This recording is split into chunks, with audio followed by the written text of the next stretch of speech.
everybody, welcome to another comic episode of Games My Mom Found. I am Mike Albertin, and who's middle-aged Ninja Turtle with me today? Red Fox. And just me and you today for this one. Middle-aged. Oh, man, that's the thing. We are middle. Well, we're 30. We're in our 30s. Yeah. I count them Well, we're getting there. Well, it depends on who you ask. Anybody younger would say immediately yes. So, what we're here to talk about is we're going to cover another of the TMNT IDW arc. Not technically the third arc, because I don't want to talk about the second arc much, because there's not enough there for an episode. So that's what we're going to be digging into. There will be spoilers for the comic. If you hadn't listened to our other episode, we did a comic episode, I don't know when you hear this, but comic episode 19, we published back in November 18, 2020. So definitely go listen to that one first. That will get you caught up in the new origin of what the Turtles comic is. So when you come into this one, you'll have a little bit more. We're not going to rehash all that. So I just want to point that out there. So in the arc that happens right before this, the one that kind of leads into the series that we're going to be talking about, Shadows of the Past, is called Enemies Old, Enemies New, with the only thing I need to say about that before we dig into it is that Mousers attack and Hob gets an army and he steals Splinter. That's really all that happens in that stupid arc. It's really it. It's a lot more like building a new arc and new developments, and they're kind of piecing everything together as they go. And you see Krang, you see what Krang actually is, and Krang is telling Baxter, hey, come on, get to work. He starts threatening Baxter. Right, and nobody knows yet what his grand scheme is at this point, and actually nobody fully sees Krang for what he is. They just sees like some tall humanoid, like built figure, but that's it. They don't really see that he's some brain inside that trench coat. And Baxter doesn't suspect why there's people walking around that are made out of stone. Like, no, that's normal. Okay. Yeah, no questions asked. Yeah, I guess he gave him something. He makes a comment where he gave them some kind of something that made them stone soldiers, he thinks, but I thought those stone soldiers were just stone soldiers to begin with. That's what they are. Yeah, I think that's a race from Dimension X. I mean, when your name is Sergeant Granitor, that's, you probably are made out of stone. Right. If you're in a comic book. Okay. And then right before this arc starts, there's a really good micro issue. Did you read the Leonardo issue? Yeah. I read that in like 5 minutes. Yeah, there's not a lot of dialogue in there either. No, it's great. I just kind of refreshed it, recapped it before we started today, just to refamiliarize myself with it. Still a decent issue. I mean, one thing that I will say about that one is it's a callback to Mirage.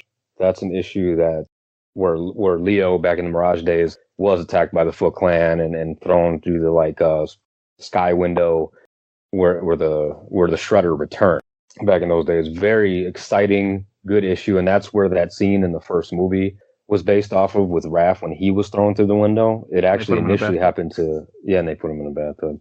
It initially happened to Leo in Mirage, and this is a kind of a callback to that, except Leo actually escaped intact and he did meet the Shredder for the first time there. I mean, this issue is just mostly action of Leo just fighting foot soldiers, but there were a couple of things that stood out to me. One, you kind of see like the fact that he's remembering his mother and their past life, and then he sees some old woman that's almost getting captured, and he, almost gets his ass, getting his ass beat, and he fights for her. He finds the adrenaline to keep pushing. I think that was cool too, and he freaking just kills people too.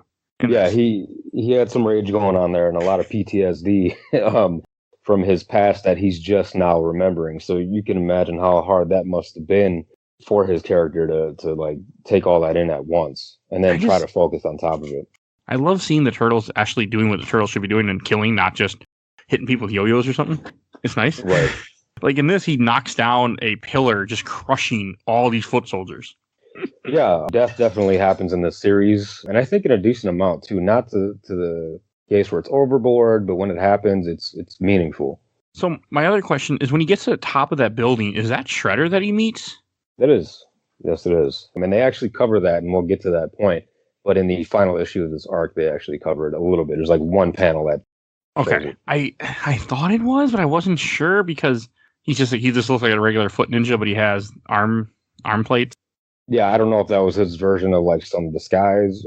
Or what? Like nobody knew who he was anyway, whether you're wearing the big samurai outfit or not, So I don't know what that was. And then I love the fact that he tosses Leo in a garbage can.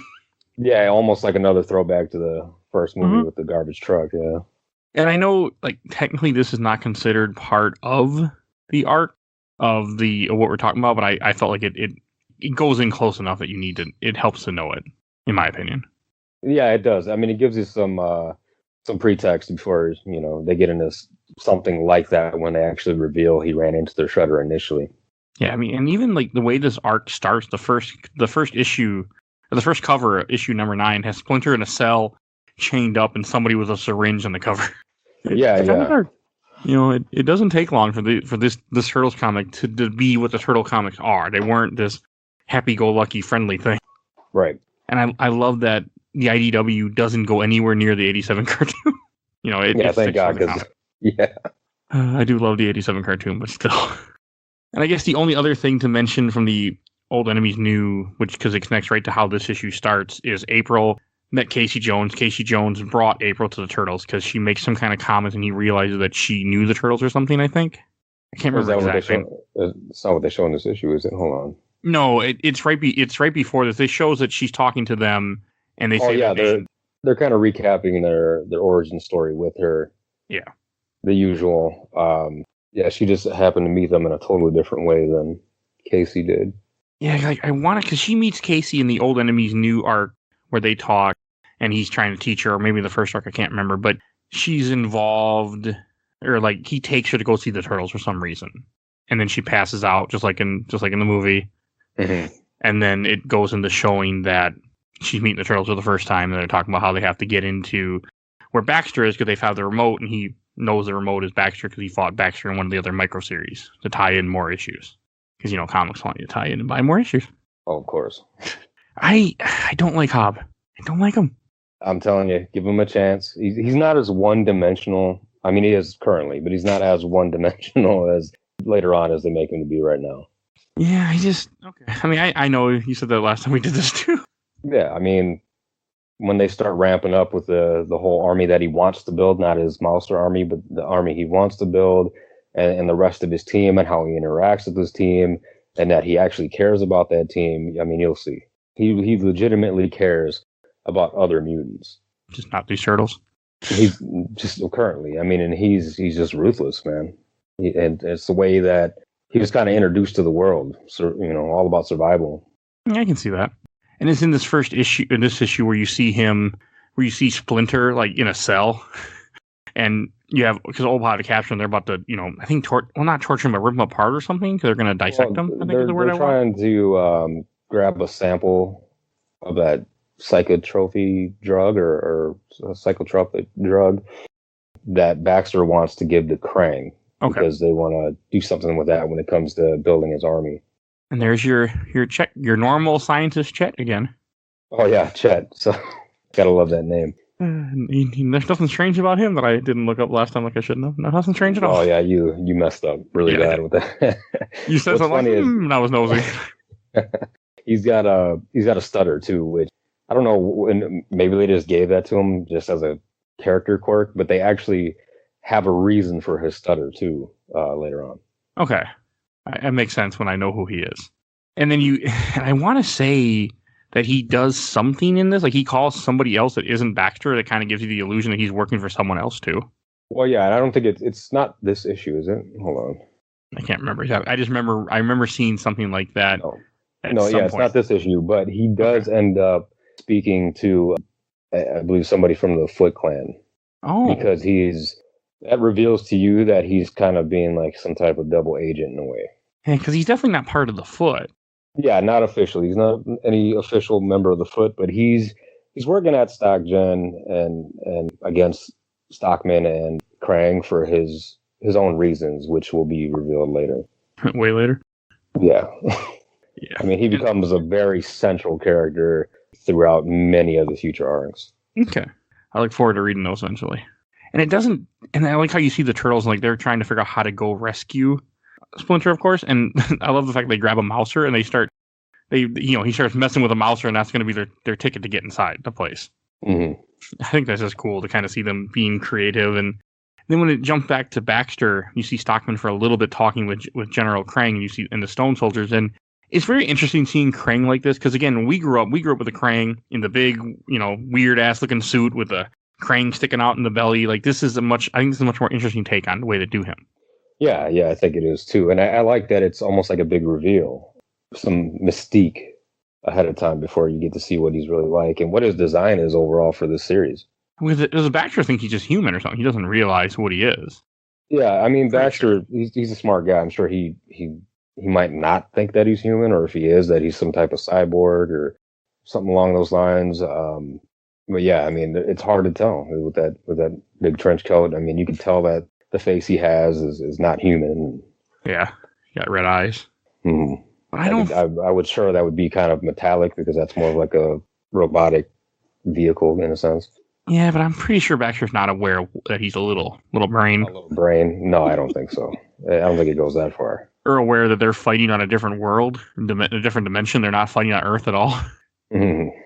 Which is still weird when they show those little scenes like that. I'm still very confused about what's going on with that arc, but that I know doesn't happen. Yeah, I mean it's all a build up anyway. So, and that's the thing about this series is that even though you got one main arc that you're dealing with right at the moment, there's a couple in the background that are always, or more than a couple, building up in the background that will come to a head later. Okay, I'll definitely have to. I want to cover those eventually. Read more another time. But it's just this issue, like also when you see this is when you first see like April sees Casey put the mask on and get ready to fight because they go to Baxter's place. They're going to go break in the stock gen. And I like this scene where you have two security guards just sitting there, just watching the monitor, and all of a sudden a monster just breaks through and they shoot it and nothing happens. Yep. I did get a kick out of that. And, you see Raphael being Raphael throwing a sigh into a camera. That just feels like a very Raphael thing to do. Well, I mean, yeah, I mean, in the first movie too, he broke a light with his sigh. He's just throwing that thing everywhere. I mean, realistically, out of everybody's weapons, if you're going to throw one of them, his would be the one. Yeah, nobody else uses really projectile type weapons. Right. No, but it's cool to see like them working as a team and Casey Jones being a part of the team with the Turtles as they're trying to break into this place and find, Splinter. Yeah, and look how fast Raphael, managed to click with the rest of his brothers, even though he was like lost and missing for a little bit of time. Just seems natural at this point that even then they're still working that good of a team, and that's brought up in this arc when they do face Shredder. And it's just cool seeing them all together too. And like I think it's a very good. All the panels with them working together are very exciting, very well put. It's they do a good job of like showing the action. Well, the cool thing about this series too is that they already know their roles. Like the writers know the characters' roles, who they are, and how to play their strengths. And I think that's one great thing that the IDW has just done in general. They've been able to play to those strengths and make some good stories out of it. Well, it probably helps when you already, wrote so many books in the past. Well, when you got over 30 years of history, Yeah. They do a very good job of wrapping it up in here, too. Mm-hmm. And then they fight like a giant robot in the end of this issue for no reason. Because the giant mouser. Oh, it's a giant mouser? Kind of? Yeah, it's a giant mouser. Okay, that I didn't catch. Now I'm looking at it. Okay. And with cannons. Mm-hmm.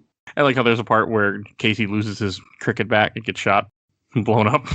Did you notice in a page or so later, he's got the sai that they're using was so huge, almost looks like a damn sword. I wonder why they did that. Maybe it's just yeah, it does look really big though. Yeah, I just think it's an individual artist thing. Oh yeah. Later on, it looks a little smaller, but yeah, they look super long. Yeah, I think it's just that panel is just really, or just that. Yeah, just all the panels in that area. They just make them look huge. You're probably right. Just the way the art or the style they're going for those couple panels. And this is where you see they run into Chet and Hob and realize Splinter is missing. Yeah. And you get a couple pages. You get a character that was this is where you first see Kari. Was she in the original comics? Yeah, she was in the originals. Okay. She's all the way back from Mirage. Later on, though, I don't think she was in any of the 80s stuff, maybe early 90s. Because she's not in the early stuff I read when I went through. I stopped because I couldn't do it. Yep. I mean, ever since then, she's had some type of iteration in every reincarnation of the series. Hey, she wasn't in the 87 cartoon, though.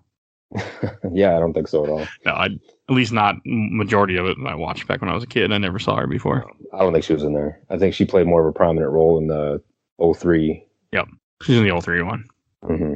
And this is when you first see, like, you see her, you see the foot, and all I could think of when I saw the foot, like, these don't look like a bunch of teenagers hanging out at an arcade and, smoking and stuff.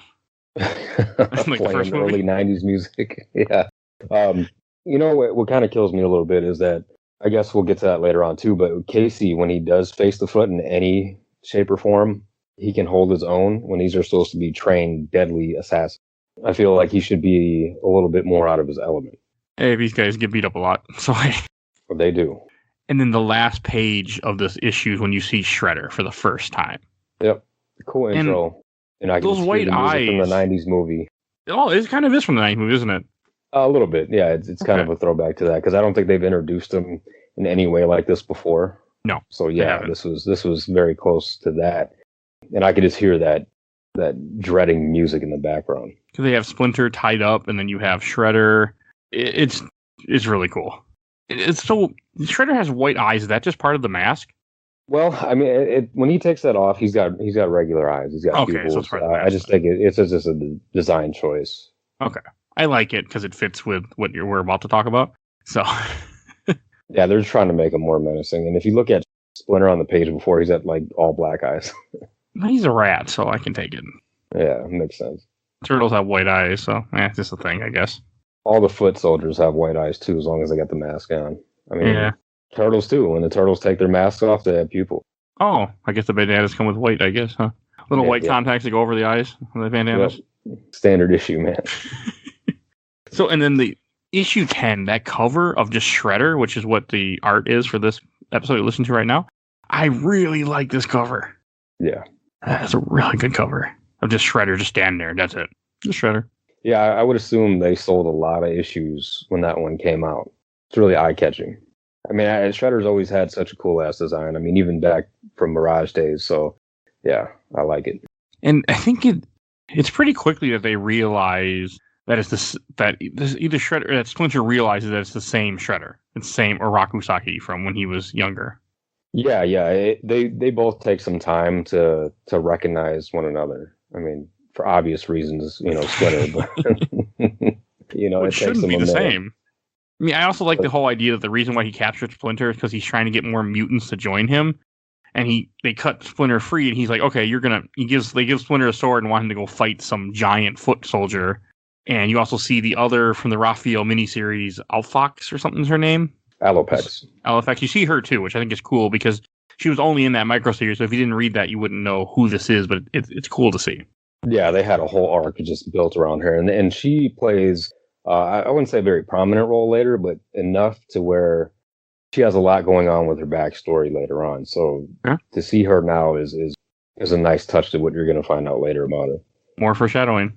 Yeah, there's a lot of it in this arc in general, and a lot of the things that Splinter says, actually, a lot of his personal thoughts that you read throughout the issue plays a huge role in much later issues down the line. And for anybody that's listening to this now that's read like issue 50, you know what I'm talking about. Okay, I have not, so I have no idea what you're talking about, but someday. Yeah. Just pay attention to those words. Okay, you'll see as time goes on. It's his mentality now and what he has to do that he realizes that, during these issues that he must do in order for his sons to live, for him to live, whether or not he wants to do it. But you seen him fighting like this big foot soldier guy with I forget what that weapon's called. Is the one that looks like a sickle on one side and like a ball on the other? Kunai and Chain? I think that's it. I think it's Kunai and Chain. I know it's a Yu-Gi-Oh card, but I think it's a Kunai. Yeah, I mean. Okay, I like seeing him fight. Or is that Kama? That's a Kama, isn't it? I think it's called Kama. No, I have no idea. I think that's what that is. Kama. I mean, it doesn't work very well for this guy, but. No, this guy, I mean, the muscles, all that hard work and all that nothing, it just doesn't work out for him. He gets beat by a rat. You just see a panel of him getting kicked in the face by Splinter's foot and the claws right in his face. Yeah. That would have to suck. I like how they just want, and Shredder's like, okay, you won, kill him. This guy's been loyal and fights for me, but he lost, kill him. Oh yeah, every foot soldier, and they know this going into it, or at least they find out during training, that you're expendable. And that kind of sucks if you're not allowed to leave the Foot Clan, after your initiation during your training, and they're like, oh yeah, by the way, like, you're expendable. Oh shit, really? That sucks. I wish I knew that ahead of time. And you're stuck here for life now. Yeah, good luck. Yeah, and it looks like, I just looked up Kama. It does look like what he's using, by the way. Okay. I'm sure, yeah, the reason Kunai and Chain, I'm pretty sure it's just a Yu-Gi-Oh card at this point. Kunai is like the little throwing like knives. Yeah. I forget what the card did, but I know it enhanced creatures with a blade or something like that. I remember using it back when we used to play Yu-Gi-Oh a long time ago. Man, that was a very short phase. Yes. At least for me. Me too. It didn't last long. And just seeing like, and then you have the turtles that are in the van being brought with April to her antique store. Another reference to the old comics and the movie. Oh, yeah. And you have Baxter fighting with Hob because he failed. And this is when you, like I was talking about earlier, this is when you see Chet on the phone, which I didn't realize he's talking to the Foot, but that makes sense. Mm-hmm. Yeah, I can't imagine who. Like, I don't think a lot of these assassins just carry cell phones on them like that, but, you know, they have their ways. Someone probably has connections. Yeah, I mean, it's the modern day. Somebody's got to stay up to date. I do love seeing them in the antique store, and then you have Michelangelo. He's like, "Look, a Silver Century #1." You know, he pulls out a box of comics. Yeah. It's funny. It's really one thing funny. I want to mention while they're in the van. If you notice, there's a ton of arguing going on, and Donnie, and I like this about him. I think I mentioned this before, that he starts to question all this quote cosmic garbage. Like he can't stomach it, even though they've clearly been like reincarnated and things like that. It just doesn't make sense to him, and he's going to challenge Leo and anybody else that brings that kind of stuff up because it just challenges his logic. And I love that about his character. He's a down-to-earth, more character, or more technology type character or something like that is very hard, which makes sense. It's very hard for him to accept. Yeah, if something doesn't provide hard evidence for him, he doesn't want to hear it. You know, it's not that he won't listen to it or anything like that, but if it cannot be proven, it's not necessarily worth his time. I mean, even the prospect of the Foot Clan being real, he's like, I don't want to hear that. You know, it's some ancient ninja garbage that doesn't exist anymore. Even though Leo has seen them firsthand. But I like that, and it does happen where there's some contention between the turtles, you know, throughout the series. I do like it here, especially with that Donatello trait. I wish that he kind of kept that up as time went on, but he doesn't necessarily. Okay. I didn't think about that, but you're right. That does kind of tie all into it. And I like when April and Casey are leaving the van, you see somebody with purple hair watching the van, which, you know, the spoiler, what word am I looking for? Is it, you know, the attraction to get you the next issue? Yeah, the cliffhanger. The stinger. That's the word I want. And then Splinter is told to execute the man, but he won't. He won't kill the guy he just beat. And this is when Shredder takes off his helmet. And right before he realizes who they are. They both realize that it's Hamato Yoshi and Arakusaki because of something he said. Yep. I think that's not explained in this arc because she introduced him as her grandfather. But this was like the 1800s or something, I think, or 1700s. I think, yeah, even longer than that. So I think it's just a generalization, because what is she going to say? Great grandfather, you know? Yeah. So I think it's a generalization of the term. They don't explain how he's here, though. They will. Okay, it's a different arc then. But yeah, it's later on. A lot of side arc with that. What is that called? Like Secret History of the Foot Clan or something like that. When you get there, shit gets very interesting too, by the way. Okay. So look forward to that when you see that. And since I know you have the reading order, does this jump into issue 11 or does it jump into the Splinter, or they happen around the same time? The Splinter miniseries? See, I got it open here. Okay, because both of them are kind of like this, have to deal with the same thing when he's fighting. This one leads into the Splinter one. Okay, because so what happens is after he sees the Rakusaki and they realize who they are, and since he won't kill the guy and he doesn't want him anymore, he doesn't want a mutant, he tells his foot soldiers to kill him. And you have the main issue keeps going, but the mini issue or micro series kind of ties into this, and it really talks about more of their past, whereas how Splinter, one is just Splinter just fighting constantly foot soldiers, and then reminiscing about how he met his wife. Yeah, it just gives you more backstory on Splinter, period. You know, like you said, his wife, what happened to her, and all that. It's an important issue, I feel. If you miss how she helps calm him down, and it shows him as a ninja with Arakusaki trying to go to assassinate somebody. And for some reason, when I saw him jumping around, hiding in the bushes and stuff, and all I could think of was Obo the ninja. How did I know you were going to bring that up? You knew that was coming. Come on now. Oh man, but you know the cool thing about you bringing that up is that when I do read about the Foot Clan back in those days, like I think about the music from that game. For those that don't get our reference, we're talking about Live a Live for Super Nintendo. A game that most people probably don't know what the hell I'm talking about. I have no idea what that is, especially if you're not our age. And plus, I thought of Tenchu a lot too. It reminded me of Tenchu, seeing him in the robe trying to go assassinate people and and not going so well. Yeah, it's all kind of based off around the same kind of time period anyway. So, if I remember correctly, that happened in Tenchu too. If you went to go attack people and they saw you, it wasn't going to end well. I never played Tenchu. I remember you playing Tenchu. Oh yeah, I loved it. I mean, it was very dated control wise, but yeah, it was good. It's just cool to see. It's cool to see that you see Splinter, who he was all that time ago, and you see how, like, the thing with Arakusaki, how they were sent to do a mission and Shredder kind of betrayed him, sort of, and you had him sent in to go kill the guys by himself, and then went and did other things, and they almost failed. Mm-hmm. And it also shows, again, how he defied Arakusaki in front of everybody, and he paid the ultimate price. Yeah, and I like that his wife, they elaborated on her a little bit more, too, by giving her a role like to calm him down, to change his personality, to make him someone different. And later he talks about her in the last issue of this arc, and stating like how parts of her are shown within his sons, and they remind him of her. It's really good. Like all the different things that they each have, they're all unique parts of them. Yeah. Their mother, which makes sense. And he talks about how she was the one that helped calm his anger, but then when she was gone, the anger was, able to run free again because he didn't have her. Mm-hmm. It's really it's cool to see because you get more than her just being a character, a mother, and without any backstory. Like you get more to this character. You get to see this character. This should have been like except the art. The art kills me, but that's just different artists. I don't like the style. For the Splinter micro series, yeah. I don't like the way he draws Splinter. Yoshi in human form too also looks weird. I mean, again, it all has to do with what kind of art you like. There's nothing wrong with the art. I just don't technically like it. Yeah, well, I will tell you, like a lot of the art of the turtles, though, I feel is a little weird to me. I feel like their heads are way too elongated. In the regular comics? In the main series, yeah. Like, well, okay. At least during this arc. I mean, later on, they take all different kind. Like, even where I'm at now in the series, I'm not going to get into what's going on, but even their outfit takes a change, at least in the issue that I'm at, and it's a little weird to get used to. Okay. Well, different art, different artists, but I like the last line of this little micro series is, do you remember what I promised you when he's talking to Shredder about when he killed him all those years ago?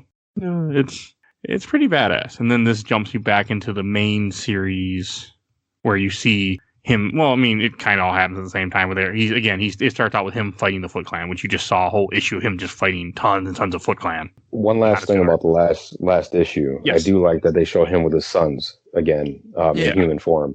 A little bit more character development there too. He lost his cool on his kids and then made up for it. I mean, is Raphael though, right? That he lost his cool on? Yeah, it is Raphael. Yeah. As you can tell by his color coordination. I think it's funny that the kids are all wearing like orange, blue, purple, and red robes. Yeah. They just so happened, turtles. He gave them the same bandanas. You know what? I'm okay with it. I don't really want everybody wearing red where you can't tell in a black and white comic. You don't know who the hell is who. Right. Yeah. That was so hard to deal with. Mirage is hard to read. Most of it. I've tried. I have tried to read a bunch. They got maybe 2-3 good arcs that I didn't read the whole series, but in the amount that I did read, there's like maybe 2-3 arcs that I really enjoyed, and they were short, and then everything was just outrageous. You could tell Eastman and Laird were just having fun, doing whatever the hell they wanted. They're printing money. Oh, 100%. I mean, comics were a little different back in those days. Yeah, the 80s and 90s were much different than what it is now. I feel like there's a better structure these days, And it's in issue 11 when you first get introduced to the Purple Dragons, which... Well, I think that they start off this series, I think, with the Purple Dragons. Oh, they fight them in the beginning? I think so. I remember our former podcast where I want to say they were fighting Hobbsmen. There were no Purple Dragons, though. I thought there were Purple Dragons there. I'm pretty sure there was some in there. If not, then this is the first appearance, but I'm pretty sure they might have been in there. God, I can't remember. It's been a while. We recorded this in June, not when you're going to hear this, but we recorded this in June 2021, and we recorded that in like September of 2020. Yeah, it's been a while. Yeah, so I can't remember like what it was. I don't think they were. I think it was just Hobbsmen they were fighting. The Purple Dragons to me Like I didn't even know who they were until the 2003 cartoon that has them in there, and that you fought them in that 2003 video game for PS2 Turtles. Well, that was my first introduction to Purple Dragon. That's where I first remember them too. I know. I think they're in the original Mirage comic too. Or wait, maybe that's what I'm thinking about. They might have made an appearance in the first Mirage comic. Yeah, I think they're the first group they fight in Mirage, but then they weren't in the 87 cartoon. Yeah. Okay. Yeah, that's what it is then. So yeah, it wasn't they're not. The first this is the first time you see them issue. because the Purple Dragons in this are just like 4 people that you see. It's not a whole gang really. Right. I mean, I'm assuming there's more of them, but all you see is just 4. Like, oh yeah. I mean, as you go along, the Purple Dragons have a pretty big arc as time goes along, especially with Hun and all that stuff too. Oh, Hun's in this? Well, surprise, yes. Spoiler for me. Yeah. Yeah, but I'm not telling you how or why that happens, and once you piece that together, you'll be even more surprised. So okay, just be glad you know he's in, but how is where you need to look forward to. Okay, I have no. Yeah, I like how when you first you see them, they're at the antique store waiting on pizza, and this is when Michelangelo ends up attacking a girl with purple hair who's looking in the window, and then when he's grabbing her, they start fighting the gang comes up and starts kicking their ass. And Casey and April show up, and then he also jumps around to Splinter fighting and killing foot soldiers one after another. Yeah, and I was kind of because they only show him really slicing one guy. I mean, I don't think he really killed all of them, or I don't know if he really killed any, but I'm assuming they kind of allude to it. If you have a sword, I mean, yes, he's probably not trying to kill people, but you're going to kill some. Yeah, I mean, if you're one guy versus 50 guys, yeah, you're dead. Especially because I don't see Shredder going, can we get a medic? Can we get a medic over here? My guy got hurt. No, I don't see that happening. Yeah, I see him going. Shit. Yeah, he's just like, that's too bad. You can just bleed out and see how you're a failure to me. Like, he ain't gonna help him. Because somebody got slashed across the stomach. I really don't see you fighting again. Right. When you take a katana to the gut, it's over. Pretty sure. I wouldn't know, but I'm pretty sure. I mean, they just, again, Splinter's a hero. They don't want to show you the heroes killing everybody, but it happens because it's a violent comic. Even if he did, I wouldn't even necessarily call him a hero, because even the Turtles, I think the creators and the characters themselves, the only person that really kind of sees himself as a hero is like Mikey, because he's into superheroes. He loves comics. He's kind of got that childlike, mentality. He would consider himself a hero. Everybody else, not so much. They're ninja. And especially Splinter, who's lived that life, who has been an actual assassin in a previous life. I mean, I don't know if he'd consider himself a hero, whether or not he now would like to be a pacifist. Okay, you have a point, because he does talk about trying, because he doesn't kill that one guy. But yeah, I can see it. He's trying to change his ninja ways. Yeah, he's got it in him, and when it comes down to it, he is going to kill if he's got to kill, especially if it's for the greater good. Or to save his own life. Yeah. That too. It's one thing, I mean, very comic thing, how they jump around with different fights, different panels. And then this is also when you see Splinter fight that fox. Alopex is her name? Yep, Alopex. It's cool to see that, because I think he tells her, to fight her own destiny and not be with them. And yeah, he's trying to, in a way, throw some wisdom at her, and maybe even sway her, even if it doesn't work right now. It doesn't work very well right now. Not at all. Besides the fact that this is the only life that she currently knows, and she's blindly loyal. Yeah, because she was abducted as a fox, put the mutagen on, and just kind of forced into this world. And they cover that later on, and you'll see exactly where she came from. They mentioned the Raphael series, but I'm assuming that was fake, because the narrator that's telling you is not being honest. It's not a trustworthy narrator. What they say. Okay. Who's the narrator anyway? Like when you see the turtles fighting the purple dragons, they take out the purple dragons pretty quick. They have all 4 of them pretty much tied up almost, or subdued. I like that. The gang can't hold up to the turtles. Oh yeah, and they shouldn't. It's not like Casey holding his own against the Foot Clan. And the whole thing even stops the fight. The purple dragon, Casey comes up and he's like, Angel? And he takes off his mask. Yeah, and that helps defuse the situation. And she says that she owes him something. And I know, I'm pretty positive that they cover that later on too, as far as why she owes him. But they keep that up for a little while as far as that relationship point between the two. And this is what I'm talking about. These panels right here that we're getting into, look how long the turtles' heads are. It really bothers me. Okay, they are kind of long. You're not wrong. They look like thumbs. It's really weird. It doesn't bother me, but I do see what you mean that they're oddly shaped, but then again they're turtles, so This is like what Michael Bay would have did if he would have went with the alien idea he initially wanted. If this is Michael Bay when he's holding Angel right here, where Mikey has her, his arm around her, and he's trying to hold her, you would have you'd had a line going, "Oh, I'm getting pretty excited here." If it was Michael Bay. Yeah, and then something would explode in the background, and not Mikey. Those movies. But it's very good, like the way they do it, and it's cool to see. This is seeing Splinter fight, and I like how all the blood in this is black blood. They didn't want to draw the red blood, so whenever people get they don't do that in this series, as far as I remember. They don't do a lot of red blood in here. That's fine. I think at certain points they might, like later on, but only to really emphasize a point. Yeah, you don't need to. So I'm okay with that. But either way, they're showing how badass Splinter is. Everybody's on the floor, and now it's just the two masters staring at one another. And Splinter just had to go through this gauntlet, and he still had, in order to survive, he knows he's got to stand here and be defiant. Yeah, because even though his body's giving out on him, even though he beats everybody, he still got one last. It ain't over. Right. And while this is happening, when the turtles subdued the purple dragons said that. Well, pretty much Angel said that she knows where the hideout is. And this is alluding to only one hideout. And it just so happens to be the one where Shredder is at. Which they do say that there's multiple hideouts. Which I think is cool, which makes sense, because the whole idea of the Foot Clan is this is, huge organization. So it makes sense that they would have multiple places that they're at. That, it's not just a small little, old warehouse where we have an old bald guy who has a bunch of kids that he abducted. Technically... at this point, I think it's centralized just to New York, but it's meant to be kind of almost like a global organization, right? And you'll see later on with Karai just how far that goes. Okay, it's cool. I think it's a good take on the Foot Clan. I like seeing the Foot Clan be more of an organization and not just even just New York, like this is a New York branch where Shredder's at right now. It makes more sense than what like the first Turtles movie shows you. Mm-hmm. We get whole different era. Well, I will tell you, being the Turtles 90s movie was meant to be, well, it shouldn't have been for kids, but it was meant to be for kids. As a kid watching it, you tend to relate more. Yeah. So it made, I guess, a bit of sense when they did it that way for that, even though it shouldn't have been. But yeah, in the comics, no, they should never do that.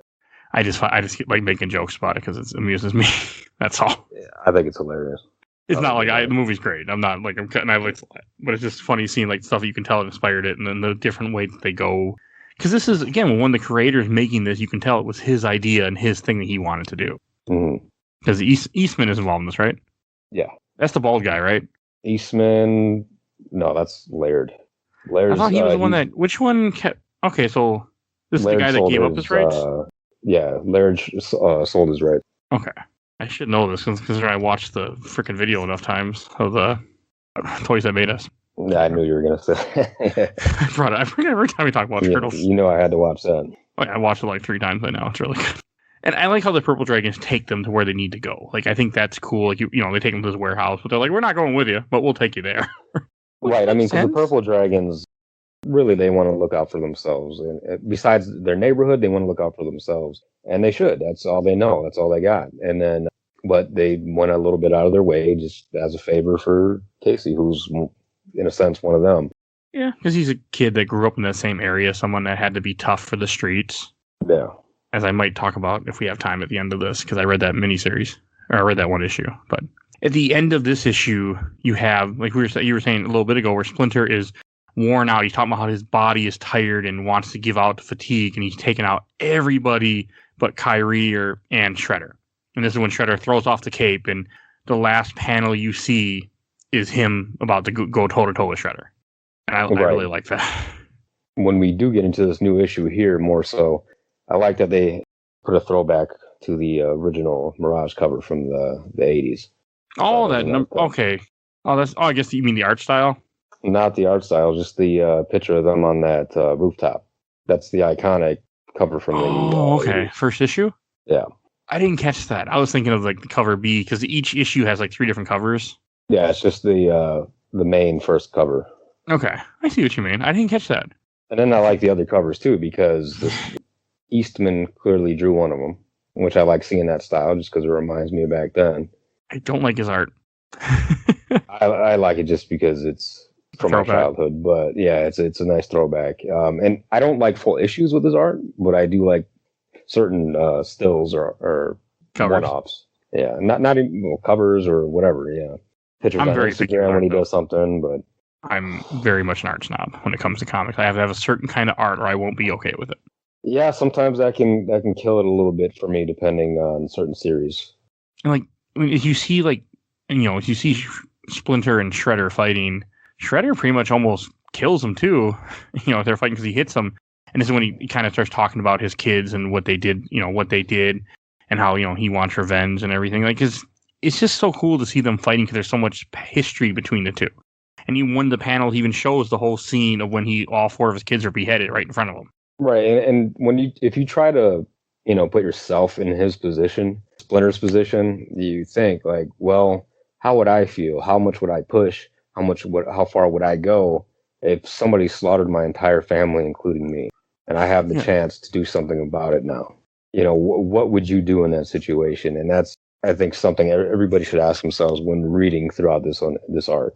I mean, that's really what this is all about, and that's what it really shows you. I mean, you even have a panel here where he Shredder's about to kill him, has him, he's beating the shit out of him, puts up his claws, and the last thing he says is, or Splinter's going to say, is, "My son's forgive me," right when you see a foot soldier or get thrown through the window and knock into Shredder. Mm-hmm. Which is great. Because then the turtles all bust in with Casey Jones.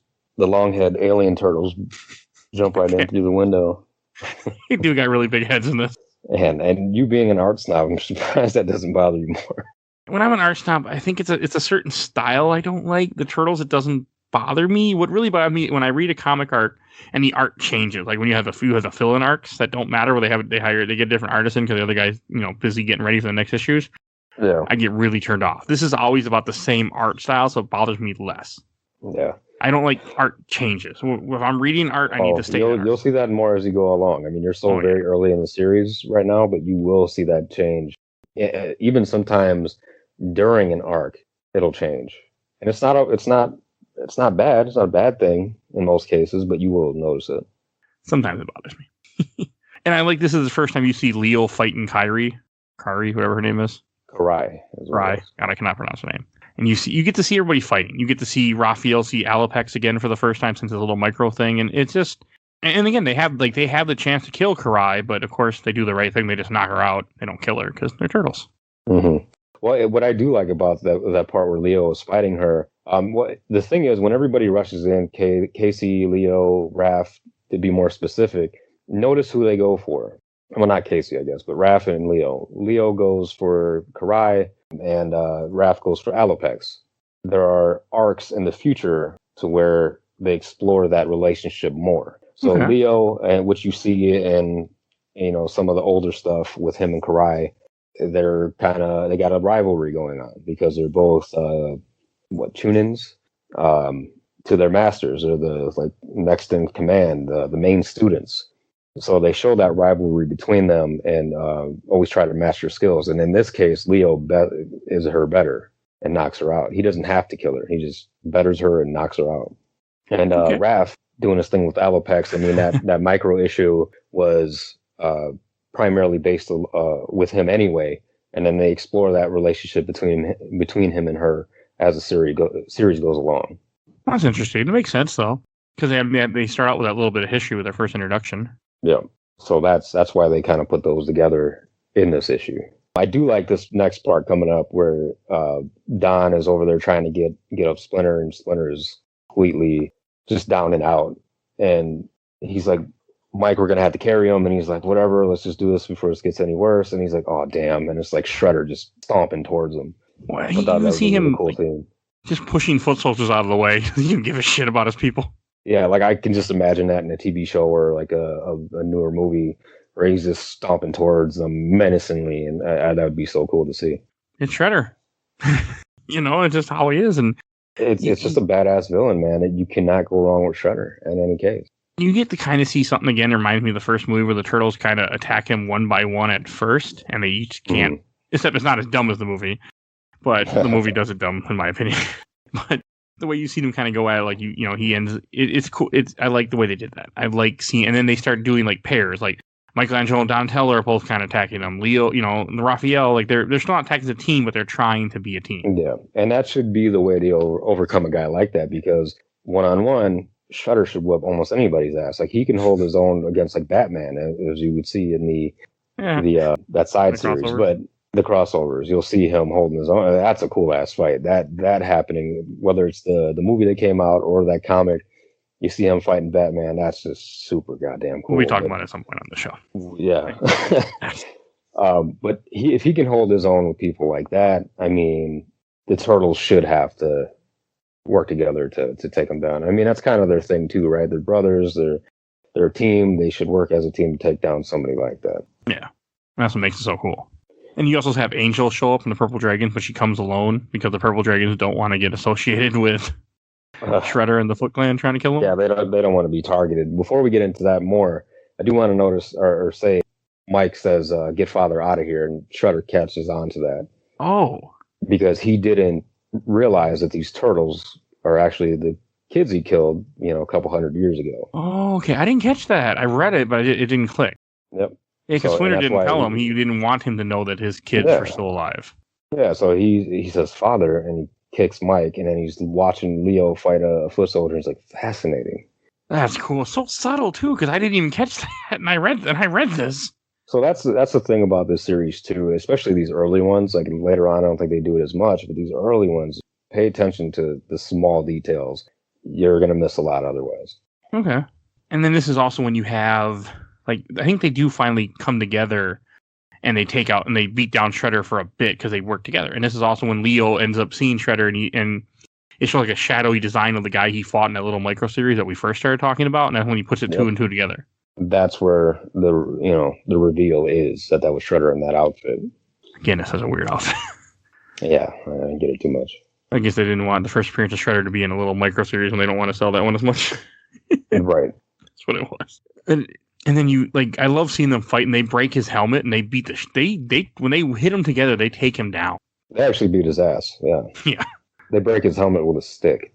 And the last thing they say to him is, I like how Leo says, "I am unimpressed," and throws a ninja star at him. So do you get why he said that?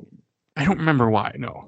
So in his micro series, Shredder said that to him in that other outfit. Oh, yeah. That's when he drops him in the trash can. Yeah. Okay. And then this is when, and then they all leave together with Splinter, leave Shredder there. They rescue Splinter, Casey, and Angel, and the Turtles run. And then it jumps to Baxter and Krang, and Baxter shoots Hob. And then flat out just shoots him. This is like one of the only times you will ever see Baxter be like that violent, especially on his own accord. It is insane. When I first saw that, I was like, holy shit, this guy literally pulled out a fucking gun. Well, because he's pissed off. Because, I mean, he's failed Krang, and, I like how Krang just takes him. They show him inject something into his neck, and they just kidnap him. Yeah, and then they mention Plan B, which you'll see what that's all about. Okay. And then, like, the wrap-up, I do like it when Angel's leaving the place with Casey Jones, and April's like, who are you? Hi? Like, she doesn't say that, but she's like, what are you doing in my shop? Yeah, like, what are you doing with this guy that I kind of like? Like, what's going on here? Right. I'm glad she's not like some women and bring it up right away. Well, yeah. I want to make jokes, but I'm going to stop it. And this is when, in the last scene you see is April sitting with Splinter when he's all wounded on the couch. Yeah, and it just shows with her with tears in her eyes, and he brings it up too, but just how connected she is to them already. That's how much of a bond that they're forming, and how much she cares for all of them. Because realistically, they have nobody else. The Turtles and Splinter, all they have is each other than these two new humans. Yeah, they're alone, and they're mutants. Yep. Have you read the other two? Do you remember the other two issues that take place right after the Sins of the Father arc? Not off the top of my head, no. I'd have to see it. Okay. Because I did read, which also takes place the Casey Jones. I did read the Casey Jones issue microsuit just because I wanted more Turtles, which kind of shows you where it has Raphael and Casey Jones out on patrol, and this is when you also see them fighting just random idiots like loan shark, just random people, and then they find out his father borrowed a lot of money from a loan shark, and he actually follows the loan shark and then beats the shit out of them. Rafi's like, well, that seemed a little odd. Why are we taking out these people?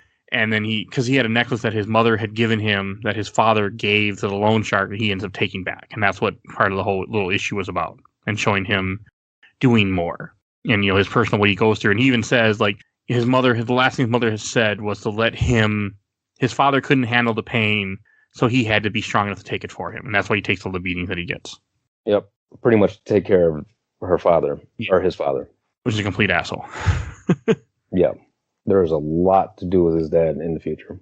Okay. I do want to talk briefly about the sins of the father, because I'm glancing through them right now as we're talking. There's not much. I should have included us to read this, but I didn't think about it. I didn't realize it was just it's a filler arc. Okay. There's not a whole lot to it from what I'm noticing. It just looks like it has Kyrie. I said her name wrong, didn't I? Yeah, Karai talking with Shredder, and how, she's not ready for Shredder. Like, she's not ready to lead or be part of the Foot Clan, because he's an asshole.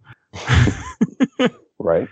And that's what it shows. And this is also where it shows Baxter waking up where Krang had taken him, and he escapes. He sneaks out to a room, and he finds all the brains in, like, test tubes. Or I mean, not test tubes, but like cylinders, let's say. Mm-hmm. All the Utrons. Like Luke and Hall.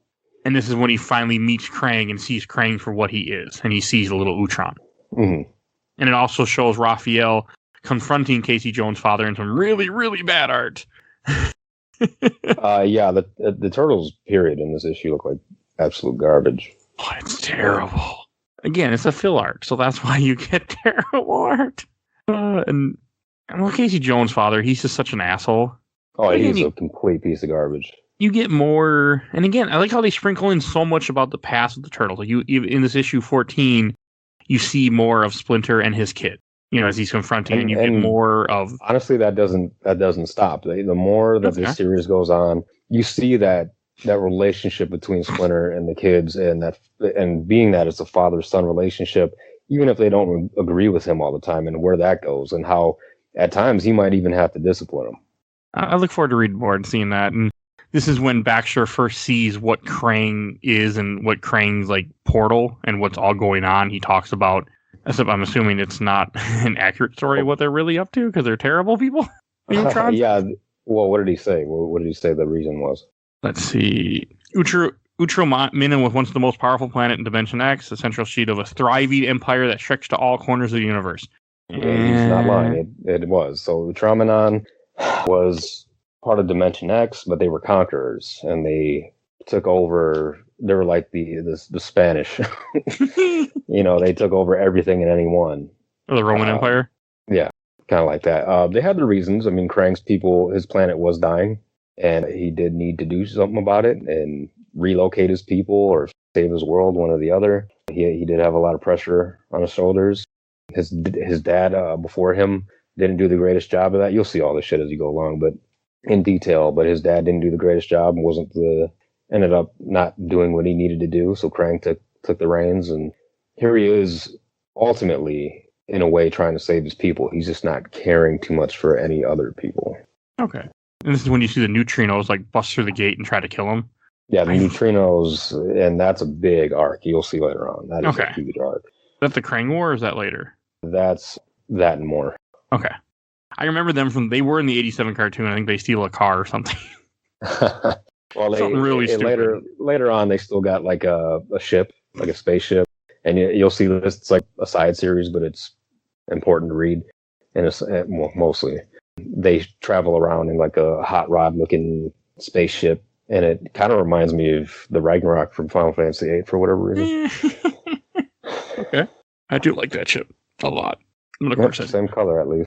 And this is when it shows Krang is showing he's showing Baxter to the Technodrome, and they're building the Technodrome. That thing just looks massive. Yep, Krang has plans of domination with that damn thing. He's trying to terraform. Oh, okay. So you'll see just how and why and all that as it goes along. But that's what he wants to do.